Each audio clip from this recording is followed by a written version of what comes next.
हरे कृष्ण। जगन्नाथपुरी में एक भक्त हुए माधव दास जी।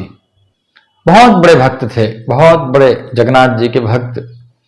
उनका काम एक ही था कि समय समय पर सुबह दर्शन करना, दोपहर में दर्शन करना, शाम को दर्शन करना, अभी राजभोग, अभी संध्या आरती, इस तरह से दर्शन करने के लिए सारा दिन उनका काम ही था कि जगन्नाथ जी का दर्शन करना।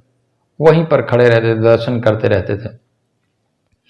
लेकिन एक बार उनको कुछ पेट का रोग हुआ, जिसके कारण बार बार शौचालय जाना पड़ता था। तो शौचालय जाते, स्नान करते, फिर आते दर्शन करने, तब तक फिर से शौचालय जाना होता था। तो ऐसे बार बार जब शौचालय जाना पड़ता था तो जो दर्शन था, दर्शन में बहुत बाधाएं होने लगी। तो माधवदास जी बड़े परेशान हो गए और बार बार जाने से वो अंत में बहुत ही कमजोर हो गए और समुद्र के किनारे, जगन्नाथपुरी में ही समुद्र के किनारे में पड़ गए और बोले कि अब तो उठने लायक की शक्ति भी नहीं है, क्या करें। तो ऐसे ही मलमूत्र में लिपटे हुए ऐसे ही गिरे हुए थे। तो जगन्नाथ जी ने देखा कि मेरा माधव दास मेरे को दर्शन करने नहीं आ रहा है, कहां चला गया। तो जगन्नाथ जी स्वयं खोजते हुए पहुंचे माधव दास जी के पास। वहां जैसे ही पहुंचे तो देखे कि मलमूत्र में लिपटे हुए हैं माधव दास जी समुद्र के किनारे। भगवान जगन्नाथ स्वयं अपने हाथों से उस समुद्र के जल को ले आकर के उनके ऊपर डालने लगे, धोने, साफ करने लगे। तो माधव दास जी ने सोचा कि मेरे ऊपर जल कौन डाल रहा है। जैसे ही घूम करके देखे तो साक्षात जगन्नाथ जी स्वयं अपने हाथों से पानी ले करके उनके ऊपर डाल रहे थे, साफ कर रहे थे उनके मलों को। रोने लगे और बोले, भगवान ये क्या कर रहे हो जगन्नाथ जी, आप ये क्या कर रहे हो। आप स्वयं जो परम शुद्ध है, आप मुझ इस मलमूत्र में लिपटे हुए मुझ पर आपने इस तरह से कृपा कर रहे हैं। आप यदि चाहते, आपकी अगर इच्छा हो तो मेरी ये रोग ठीक हो जाती। आप क्यों नहीं मेरा रोग ठीक कर देते। आप इस तरह से आप स्वयं भगवान होकर के आप मुझे मेरे इस मलमूत्र को साफ कर रहे हैं।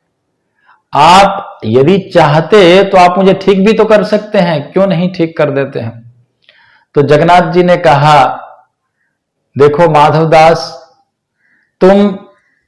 तुम्हारी प्रारब्ध के कारण ये तुम भोग रहे हो, और यदि मैं अपनी कृपा से, अपने आशीर्वाद से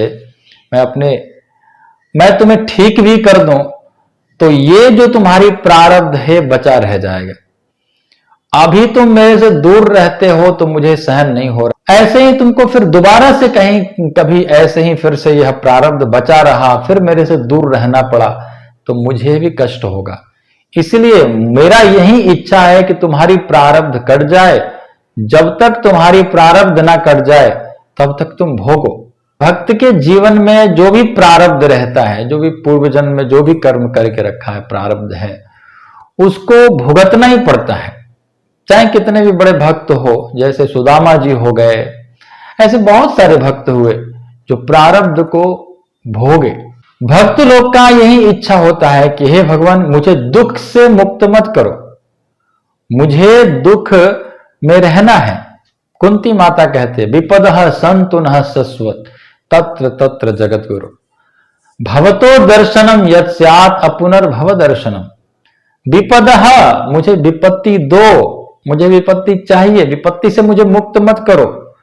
हां, लेकिन आप मुझे उस विपत्ति से लड़ने की शक्ति मुझे दो, लड़ने की शक्ति मुझे, उस विपत्ति में मुझे कोई भी महसूस ना हो, ऐसा मुझे शक्ति प्रदान करो। और भक्त जब बहुत उत्तम कोटि का भक्त हो जाता है तो उसको यह सुख दुख प्रभावित ही नहीं करता है, और यह सुख दुख उसके जीवन में आता है। ऐसा नहीं कि प्रारब्ध उसका कट जाता है, प्रारब्ध उसके जीवन में आता है, सुख दुख उसके जीवन में आता है, लेकिन उसको किसी भी प्रकार की महसूस नहीं होता है और वह भगवान के भक्ति में दिन रात लगा रहता है, यह सुख दुख के प्रभावित, सुख दुख से प्रभावित हुए बिना।